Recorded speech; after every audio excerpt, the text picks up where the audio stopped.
to Momentum in Real Estate, your guide to success in the dynamic world of real estate. I'm Corey Wall. And I'm Kristen James. Whether you're just starting out or a seasoned pro, we're here to help you reach new heights. Success in real estate comes from learning, growing, and serving others. Join us as we dive into strategies for lead generation, marketing, market trends, and client relationships. Get ready to ignite your momentum and achieve your goals in real estate. Let's dive in and unlock your full potential. This is Momentum in Real Estate.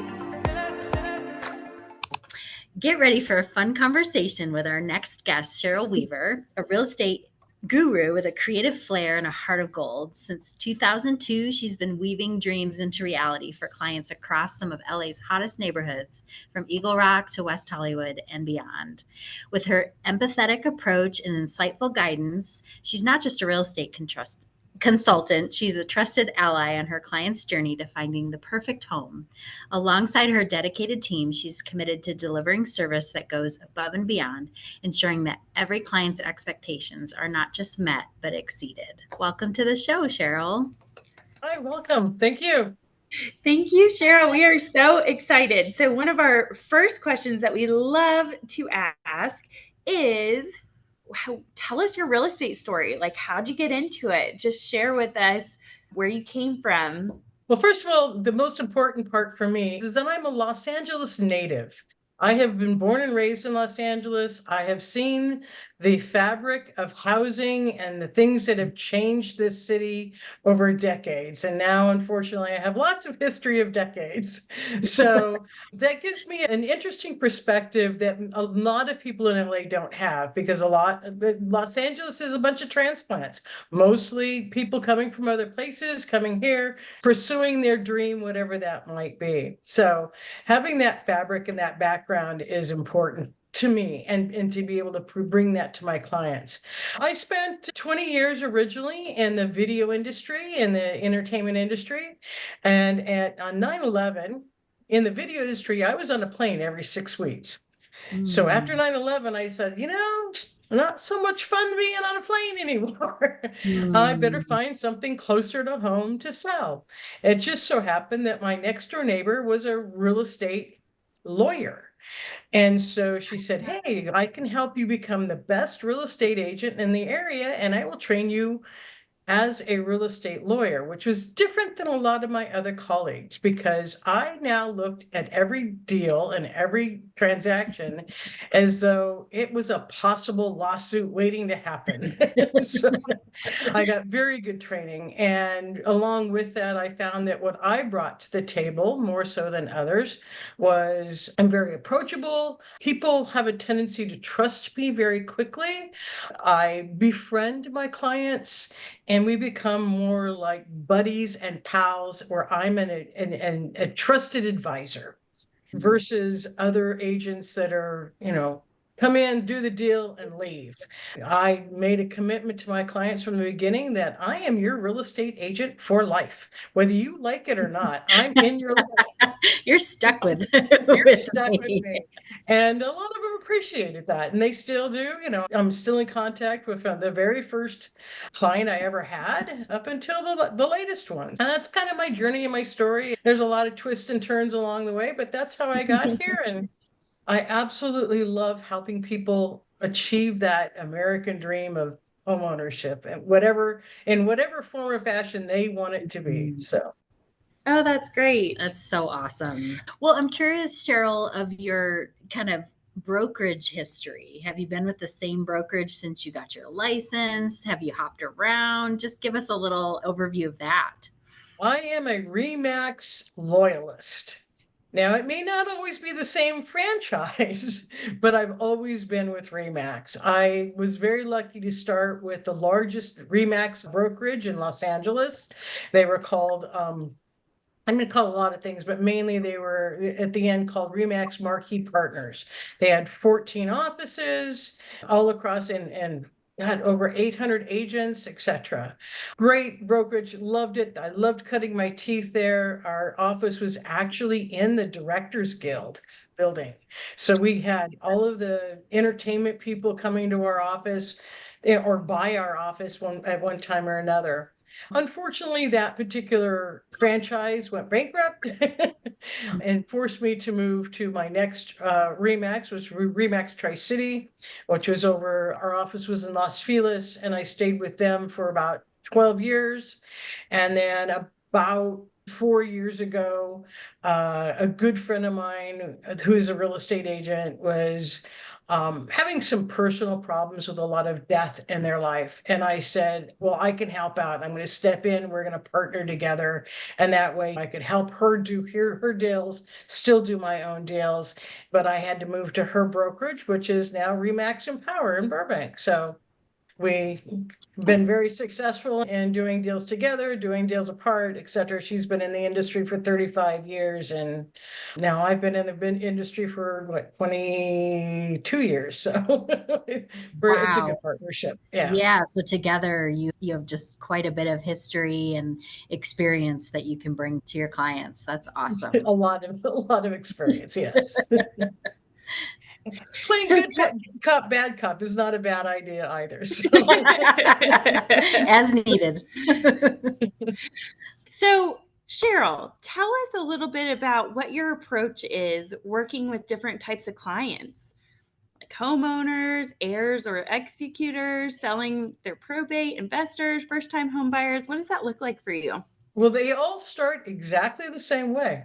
I have to have an interview with them. I set up at least an hour of time. I let them know ahead of time that I am going to let them know how I work, how we will work together, and I lay out the whole network of how this transaction is going to happen from beginning to end, so that my clients feel comfortable and educated and not scared about what's going to happen next. Now, of course, in any transaction, it's going to be a little different as to how that transaction goes. But as it starts out, it always starts out with an initial consultation, a sit down, about an hour, giving them time to question me about anything that they're worried about or thinking about, and me telling them about what the process might be. Now, my goal in the end of it all is always to let them know how they can achieve their goal in the fastest time, the most amount of money with the least amount of stress. And it's different for each one as to what that requires. That's right. That's right. With your 20 plus years, have you kind of leaned into a niche at all? Or is there a particular kind of client or transaction that you enjoy more than others? Or do you feel like it's such an equal kind of split between the different kinds of people and transactions that you work with? Well, 95% of my business is repeat or referral business. So my niche is making my clients happy enough and satisfied enough that they're going to tell all of their coworkers, their friends, their relatives, etc., what a great real estate agent I am. So yes, it kind of takes me where my clients want to go. There is a geographical limitation, obviously, to how far I will go to go help my clients. But other than that, I guess my favorite is still to see that first time home buyer go through the process and achieve that first time home buyer satisfaction. There's just nothing like that thrill for me. It's just, it's really phenomenal. But yes, the majority of my business is resident. Well, it's all residential, but usually either single family homes, occasionally condos or townhomes, or occasionally multi-unit properties. I also have found myself lately, because of the pandemic and other things happening in this world, dealing a lot with not probate, but trustees that have now in charge of selling a home, and walking them through the process of going through probate or going through closing out the trust, that kind of thing. And I enjoy that. I enjoy that because I see myself as a very caring person. So I realize that, and I've been a trustee myself this last couple of years, 2 or 3 times. So I understand the stress that they're going through, the fact that they've never done these things before. This was just whoever died left them in charge, and they went, oh my gosh, now what? But so walking them through that process has been something I enjoy as well. And that usually goes to a first time home buyer when I sell it. So yay. Full circle. Exactly, exactly. That's part of what I see in the fabric of people talk about gentrification and they talk about all some of these other, bad terms or whatever. Really, honest to God, gentrification is just the old people are moving on for whatever reason, and the new young families are moving in. How bad is that? That's what housing is supposed to be about. Right, right. Well, I know that you really value and aspire to deliver five-star service and make sure that your clients are more than satisfied. What are some strategies that you employ to achieve that? And then have you been coached or mentored along the way in your career and gleaned some takeaways that you now implement in your delivery of that service? Absolutely. My original mentor turned me on to Joe Stump at by referral only very early in my career. Like the first year that I was even an agent, kind of newbie, didn't wide-eyed, bushy-tailed, didn't know what I was getting myself into. And I have to say that experience was so valuable, and I use many things that I learned from by referral only early on in my career until today. One of the big things and takeaway from by referral only was to have a servant's heart, to approach my clients with, I am of service to you. I am here to help serve you in your needs and as a consultant. And a big part of that is trust. So gaining that trust early on in any which way I can is large to me. And then, of course, keeping in touch with my clients on an ongoing basis. When I say that you're my client for life, that means you get a Christmas present every year, regardless. I don't care if I have done this 20 years ago, you're still every year going to hear from me, at least at Christmas, with a nice little present. And during the year, I do contact my old clients, etc., keep in touch. So that keeping in touch is good. Keeping them informed every step of every different thing that happens along the transaction so that I don't disappear. Like they're in the middle of a transaction, suddenly many agents just go missing, not me. You call me and I have a program that I will either pick up immediately, or if I don't, I will get back to my clients within 24 hours. And that's my commitment to my clients, because if you can't get a hold of me and you're in this panic mode, you're not going to refer me to the next person that you know or love or etc. That's basically just being of service, which I have, this world that we're now in, customer service is you push a number on the phone and you get transferred to 3 or 4 different people and you don't really get a person. That doesn't work for me, and nor would it work for my clients. So I have to be Mhm. there, present, and of service. Hmm. That's beautiful. So you've been in the industry for how long again? 22 years. 22 years. That's amazing. So let's take you back about a decade ago. What Okay. kind of advice would you give in yourself, and just to help other listeners who are in this career hear what you have to say? Like, what kind of advice would you give yourself? Learn how to dance whatever dance is going on in the market. Well said. 10 years ago it was the bottom of the market. We had just gone through all of the financial meltdown, all of the foreclosures, the really from 2008 till 2013, it was a meltdown, and I was ready to toss in the towel and say, this is a dumb business and I'm not going to make anything. I didn't. I stuck with it. And I always chose to work with clients, not for a bank. So during that period, my business shifted to working with short sales. And so I Mm, knew I was protecting my client and working for my client to get the best deal that they possibly can, not the bank to get the best deal that they possibly could. mhm. And shifting with that understanding that while it may be a waltz or it may be the jitterbug, or it may be whatever the dance is of that time, learning how to adapt along the way with whatever market it is. And I've been successful in that. And unfortunately or unfortunately, for the last 10 years, it's been pretty much a boom in the neighborhoods that I work in. So as I say, in the last 10 years, I have not had a single deal that hasn't had multiple offers on it. Getting to know how to deal with multiple offers and being the successful, winner in a multiple offer has become a big part of my tool chest. I bet. I bet. Yeah. And I imagine that a lot of that kind of managing expectations happens with your clients early in the transaction. Like Oh yeah. we're going to be on a little ride here and there's going to be some ups and downs and some bumps along the way. Is that part Actually, of your intentional yeah. strategy? Yeah, I actually start out, especially with my home buyers, I just take the bull by the horns. I say, you know what? Dream. Tell me what your absolute dream home is. If you could have everything that you possibly wanted in your first home, what would that be? And I let them dream. I let them think of the most beautiful castle that they possibly can. And then from there, I systematically let them know kindly, well, this is the dream, and we'll get as close to that as we can. But here's the reality of you're going to expect this instead. This is what the market's going to bring in your price range. This is what's available. And mainly for me, it's what neighborhood would be available.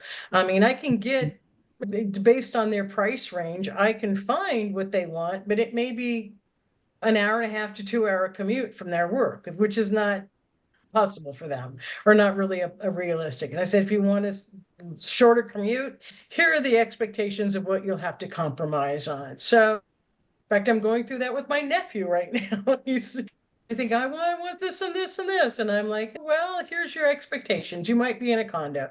Oh, I don't want a condo. Okay. Then we're going to have to go a different location. So it's a balance between what kind of home you want, what location you want, and the price you can afford. So, Yeah. Yeah. That's awesome. Can you share with us a little bit on how you've handled challenges or setbacks that may arise during real estate transactions? let's see. There have been a number of them. The first thing I always have to tell myself, this isn't about me. This is about my client. Whatever the issue is, I have to look at it from how it's going to affect my client long term. There have been many times I've told my clients, nope, this isn't the right one. They were running into too many issues, too many problems along the way. This is not the way real estate should be. And we're trying to force a round peg into a square hole. Knowing that it's not about me, but it's up to me to solve the problem, it's a fine line. So just having that understanding makes things a little bit different. I should also tell you my biggest forte in the world about who I am in this world is I'm a problem solver. And I've always been a problem solver since I was a very little kid. What I always say is I may not be able to create the problem, but I will always know how to maneuver out of the problem one way or the other. And sometimes maneuvering out of that problem is just walking away. So I love what you said about, basically just not inserting yourself into a problem. Like you didn't create the problem, and also it's not personal, right? And right. yeah, just realizing how to solve it is just a beautiful thing. So I love that, Cheryl. Yeah. Well, if I made it personal, I'd be a little puddle of tears half the time. So can't do that. That doesn't solve the problem. Exactly. That's the other thing, is not trying to blame someone for the problem. When a situation arises and I was trying to place blame on something, I am immediately, blaming something is not going to solve it. That's never the solution. The solution is to move on from the blame and just figure out what the solution is. So. Yeah, for sure. For sure. I want to switch gears a little bit and just talk about, being women in the industry. We tend to be pretty relational by nature. So can you speak to the importance of networking, building relationships with other agents, particularly for our women listeners. I think that's probably the majority of our audience is women in real estate. So I wonder if you could offer some thoughts around that. Yeah. First of all, most of the women do not have the historical background in their family of being independent entrepreneurs. This is more of an early or later on kind of phenomena. I didn't have mentors in my family that were women that were entrepreneurs. They were all housewives. I didn't know. So seeing other women that are entrepreneurs as colleagues, not as adversarial, is huge. And I will say that women do approach, especially real estate, very different than men do. Men don't want to talk about what there's going on in the transaction. They just send me an offer. I don't care. Look, when you have multiple offers, as much as I do, if I cannot talk to the agent and at least get some kind of an idea as to what the seller wants, what my buyer can bring to the table, how I can differentiate myself from the 5 other offers that are out there other than just price, I would be a failure. So again, being open and conversational and is huge in this business, and being open to other women, then realizing that this is new for most women, being an entrepreneur, that we're all kind of in this same boat. We're floating it and figuring it out, and we should do that more together. And it's not a competition. It really isn't. In this industry, this is not a competition. This is to find a win-win situation. And that's a mindset I have to have every time. I love that. So I know something Kristen and I do, and I'd love to hear a little bit more, Cheryl, is, call the agent and ask them how their day is going, ask them about their business, like building that relationship. And something, for instance, a buyer and calling a listing agent on their behalf is, hey, why are they moving? What's going on? So can you give us a little bit of more detail into an example of how you are building relationships with agents on the other side? In my neighborhood, or the neighborhoods I work, there are a number of agents that I see again and again. My approach is not, hey, how you doing? How's your day going? That's not where I'm at. I'm a look more into finding out a little bit about the agent, knowing what kind of clients that they normally work with, and saying, oh, hey, have you been to this restaurant? Like find that commonality that we have. And if we're working in the same neighborhood, we probably know some of the same people. We probably know some of the same restaurants. We know some of the same deals that are going on. Oh, hey, did you see such and such restaurant just opened up down the street? Have you been yet? Kind of doing that personal, local, whatever networking that I would do, and approaching it that way. We all have, yes, I could say, how's your day going? We're all going to say the same thing. I mean, that's not going to get me to the bottom line of what I want to do. But creating a personal relationship of some sort, even in the little bit, like if I know that it's a really, really hot property and I know that they've got a lot of offers, I'm like, well, I guess you've been really busy today, huh? Just kind of acknowledging where they're at and what I know they're going through. And I was like, basically, I don't want to be the pain in your side, but you know what I'm looking for? I'm looking to find out what your clients want, how I can be of service, how I can bring that offer. Can we give them a couple of weeks of free rent so they have time to move? Is that important to them? Or they just want this fast done and over? Kind of just asking those simple questions, but getting to know the agent a little bit better. And by this time, I know many of them that are in the neighborhood, so we know each other pretty well. So we talk so much about just being human.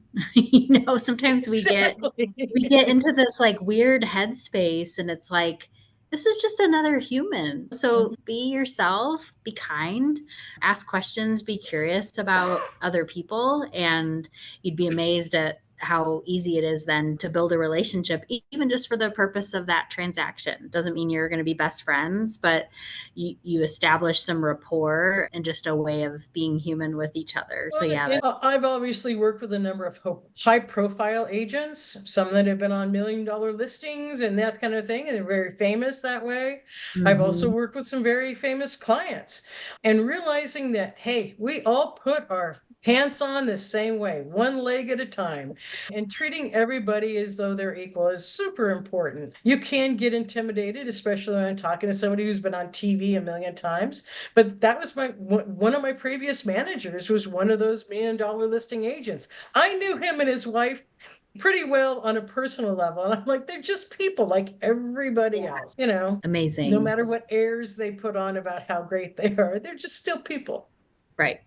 Right, for sure. So I imagine most of us, you've probably had years that have been up and down in terms of production and, income and just kind of general pace of life in the midst of those transactions. Can you talk a little bit about just how you maintain health? Whether that's just in terms of your boundaries of schedule or the demands of your family or things outside of real estate. How do you approach kind of a balanced, healthy life while also being a productive real estate agent? Well, it's easier in the slow years because all I have to worry about is how I'm going to get money. And money is a part of this industry, but it's for me, that's not all of it. 2 years ago was probably the most productive year I've ever had. Probably I did 4 times the amount of business that I normally do. First of all, having a transaction coordinator in your life makes your world so much better. I remember going to a transaction coordinator and saying, I just want some sleep. Just give me some time to sleep. And then I realized I can sleep on the slow times, and that will happen. And guess what? We're here. So making sure that I realize that whatever market I'm in, it's temporary. Take the work while you've got it because it may not be there the next time. My partner and I have a good relationship that she knows that if I've got to go take a call at 10 o'clock at night, I got to take the call. And I try to limit those, but for the most part, I try and be available as much as I can for my clients. Awesome.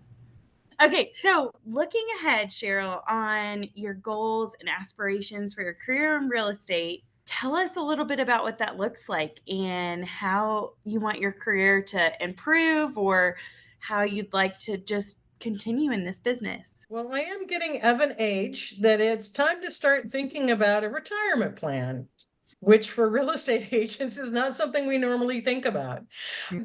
I would like to shift my business a little bit. I don't know if I'm going to be successful and find someone to mentor to take over my business. I've not found that person yet. People of the age that would be wanting to be mentored are not necessarily, they're looking for the quick buck. They're not looking for a long-term career. So I've not found the right person as of yet, and I may or I may not. But I'm not going to invest my time, energy, and focus in someone who just wants to make a buck tomorrow. That's not this business. That's not the business I have. And that's not the business I want to pass on. Yeah, I'm going to continue doing what I do, keeping in touch with my clients, doing repeat and referral business. How much longer? I don't know, maybe 5 years, maybe more. But I would like to find a mentor that I could pass my knowledge on to and pass my clients on to at some point where I feel comfortable. That's awesome. Yeah. I mean, it's smart to, for all of us, regardless of where we are, to be thinking about what's next and be focused on goals, whether that's towards the end of our career or just, how do we propel and move ourselves forward in our businesses. So well, and I feel like what you focus on expands. So the fact that you're starting to think about that, you will find the right person. Cheryl, just thank you so much for your time today. We really appreciate you and all of your knowledge you just dropped on us. Thank you so much. You're more than welcome. Thank you. This has been fun. Thank you so much for joining us on this episode of Momentum in Real Estate. We hope you found valuable insights and strategies to propel your real estate journey forward. If you enjoyed today's episode, be sure to subscribe to our podcast and leave us a review. Your feedback helps us continue to deliver content that resonates with you. Remember, success in real estate is about continuous learning, growth, and serving others. Keep that momentum going and watch your business thrive. Until next time, keep pushing forward and bringing your real estate dreams to life. This is Corey Wall and Kristen James signing off from Momentum in Real Estate.